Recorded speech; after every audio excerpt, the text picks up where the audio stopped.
Of course, the lecture that I provided this morning, I didn't record.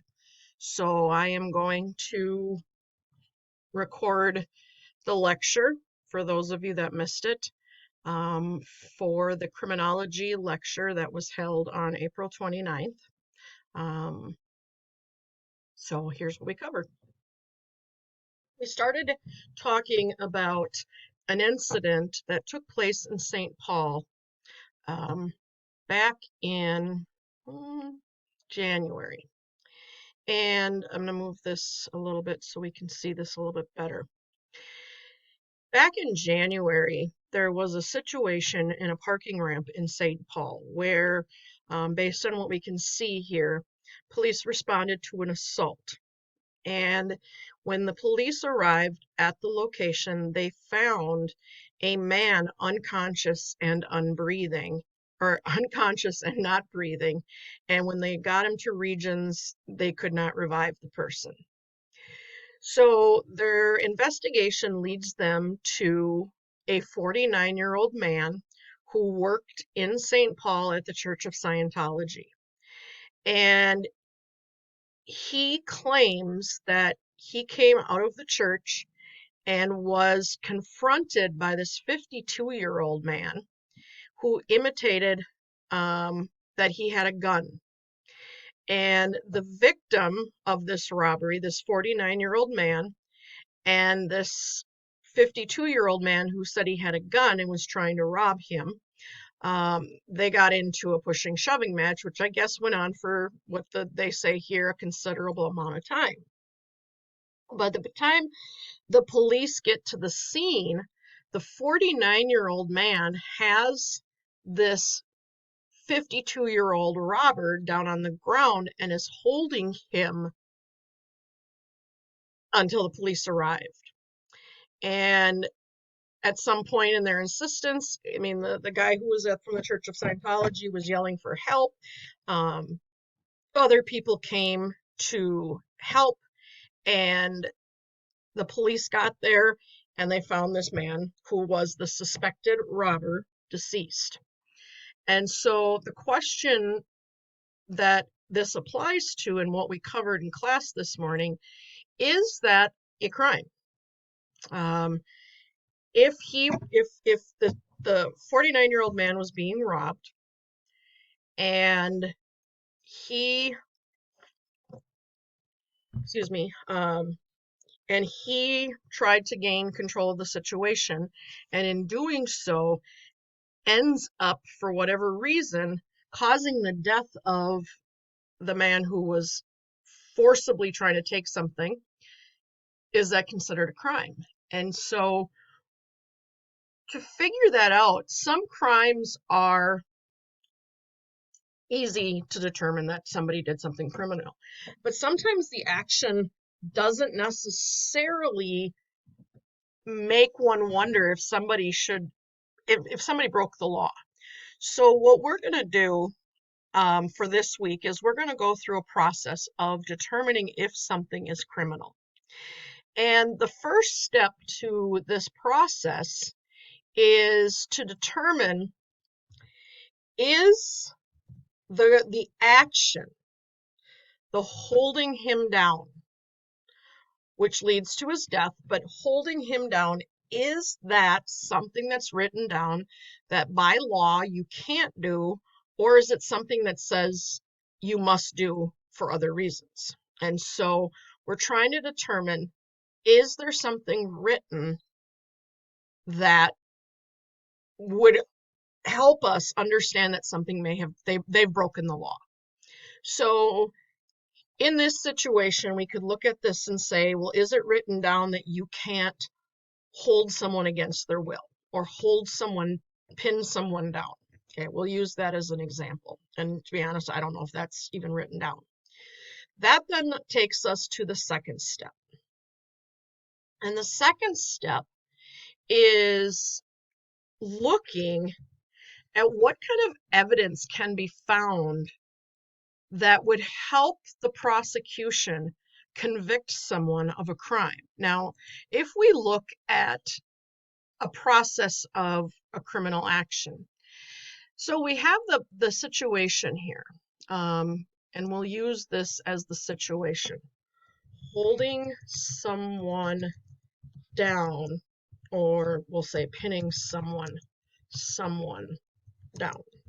Okay, we'll just use that as the example. What ends up happening is the police are going to come in and they are going to investigate, and they are going to interview, they're going to look for evidence, they are going to examine any technology that might be in the area. They're going to seek out any information that they can find that would point to somebody having committed a crime. And once the police, and sometimes the police will conduct the investigation stage all the way through a trial, any info that the police would get is then turned over to the prosecutor. So the interviews, the evidence, the technology, whatever they find, they turn it over to the prosecutor. And the prosecutor has the responsibility of filing charges. And they're going to file charges based on the information of the investigation. And filing charges is the process of creating a criminal complaint.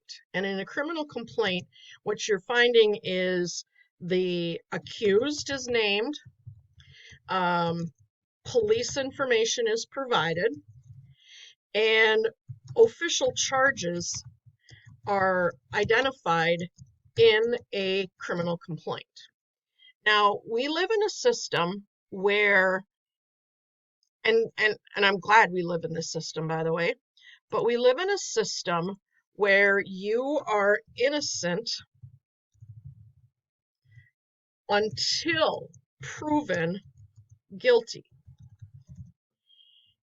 And for reasons being, I'm glad we're in a system that does this instead of the other way around, because it falls on burden, and I apologize for all this extra stuff, but it is really important that we cover this. Burden to prove guilt is 100% on the government, and we always refer to those as the prosecutors. So if the prosecutor doesn't have the evidence to prove somebody did a crime, and not just saying we think they did it, we got evidence that points to they might have done it. In the United States, they have to prove beyond any doubt that the evidence they have shows beyond question, beyond any doubt in anyone's mind, that the accused did commit the crime. Okay? So if we go back to our scenario, first, is it written down somewhere that you can or cannot do something? Secondly, proving beyond reasonable doubt. How do we prove that? We have to get our hands on evidence. And when we go through the examples, I will always say to students to effectively show me that you are following the case, you will always need to provide for me 3 pieces of credible, legitimate evidence that the prosecution could use, okay, because this evidence is given to the prosecution. The prosecution puts it in the form of the complaint. Now here's a look at today's Hey, other top that stories in your should morning not rush. have jumped up in. My apologies. Don't know why that popped up. And the prosecution uses the evidence, potentially in a trial, to prove the accused guilty. Okay? And once they get to that point where there's actual charges that have been filed, the third step falls down to determining, did the person who is accused have intent and or negligence? And how we define these is intent is the person's state of mind. Did they make a conscious decision to do something? So in the case of the St. Paul situation, did the person make a conscious decision to pin the man down? And yes, he did. We're not looking at self-defense at this point. And then they would look at negligence, and negligence is tied to one's responsibility or lack of. So did the individual who held the robber down act in an irresponsible manner?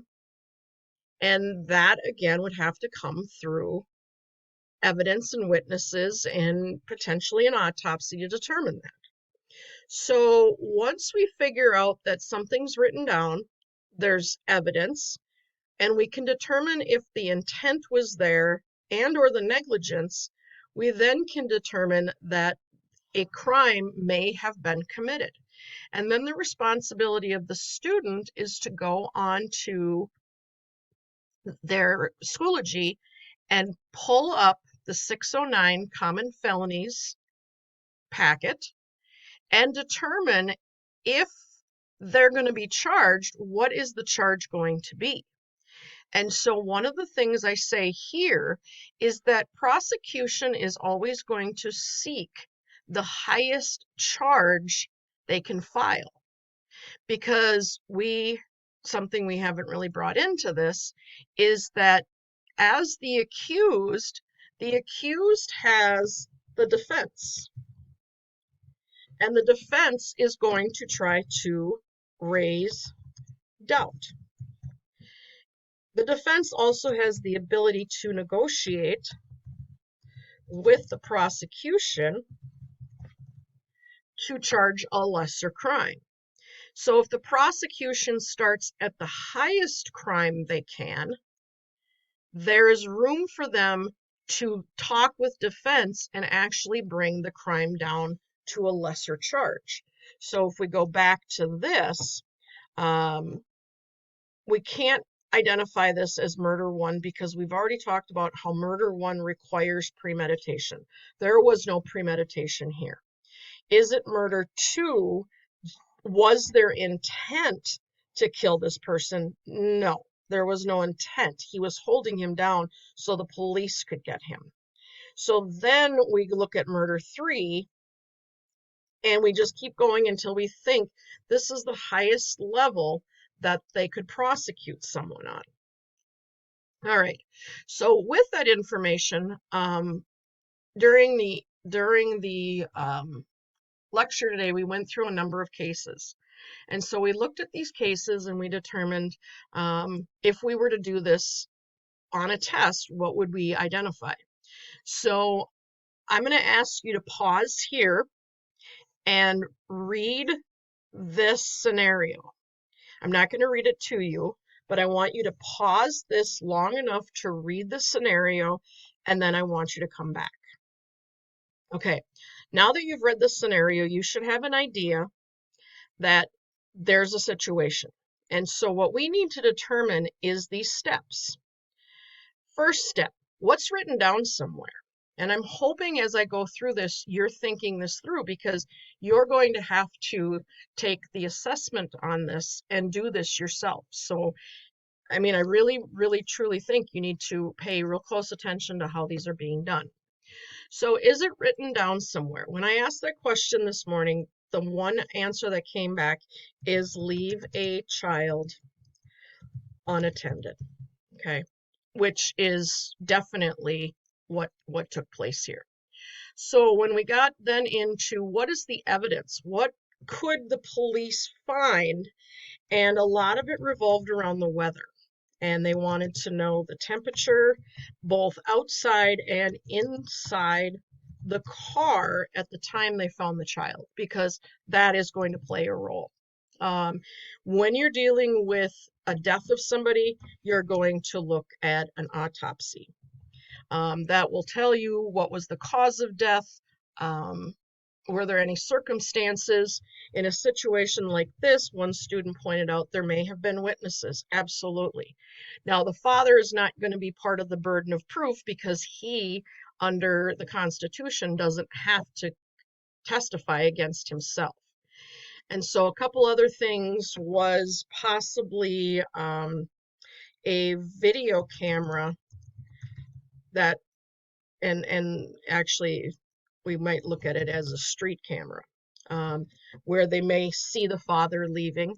They could look at the father's timesheet to determine exactly how long he left that child there. And the other thing that they could use in this is the father's admission that he had done this before. Okay, so when you do this on your own, you're only going to be required to give me 3. But 3, if you just put weather, I'm going to say, what about it? You need, so when I did weather here, I actually said the temperature inside the car, autopsy of the deceased child, witnesses that may have walked past the car. So you're giving me very specific information. So then we look at intent and negligence. Again, intent is on purpose, state of mind. We look at this particular case and say, did the father, not to kill the child, but did the father intentionally leave the child? And the answer is yes. He chose to leave the child in the car. And leaving me with a yes or no doesn't get you the points when we do this for an assessment. You would have to say, yes, he did, and here is why. And the gross negligence. Is there a lack of responsibility? And the answer is yes. The child is a minor and cannot be left alone. And so the dad decided this based on his situation. So it is written down somewhere. There's plenty of evidence. There was intent, there was gross negligence. So is it a crime? The answer is yes. The question is, which one? Well, we know it's not first-degree murder because he didn't plan this. He didn't have the intent to kill his child. And so what we end up going back to is we start looking at murder or manslaughter. Person who causes the death of another by negligence creates an unreasonable risk. So in this situation, to get the points, you would have to put second-degree manslaughter. Now, you may say that's not fair. There's reasons. Remember, it's not about the fairness. It's about what is the highest crime that the prosecution can charge out at. Okay? So I'm going to go through a second one with you. And now I want you again to pause this and make sure you have read this one thoroughly. All right. So having read this, we're going to walk through these steps again. And before we do this, I want to just point out that driving the wrong way on an interstate is not a difficult thing, and it can happen very, very quickly. The example I used with the students this morning is this intersection in Oakdale, where we got Red Lobster here, Five Guys, here's Home Goods, Olive Garden, there's the Best Buy, here's Guardian Angels, here's Machine Shed, just to give you an idea of where we're located. It's this intersection, and I know it because it has a potential to cause many people problems. But this intersection right here, you've got people coming off the interstate, off 94 here, and you have people getting on the interstate to go west right here. And these two roads are right next to each other. So if I'm parked here and I'm turning and I want to go west on 94, there's a sign here, and it's not a big sign.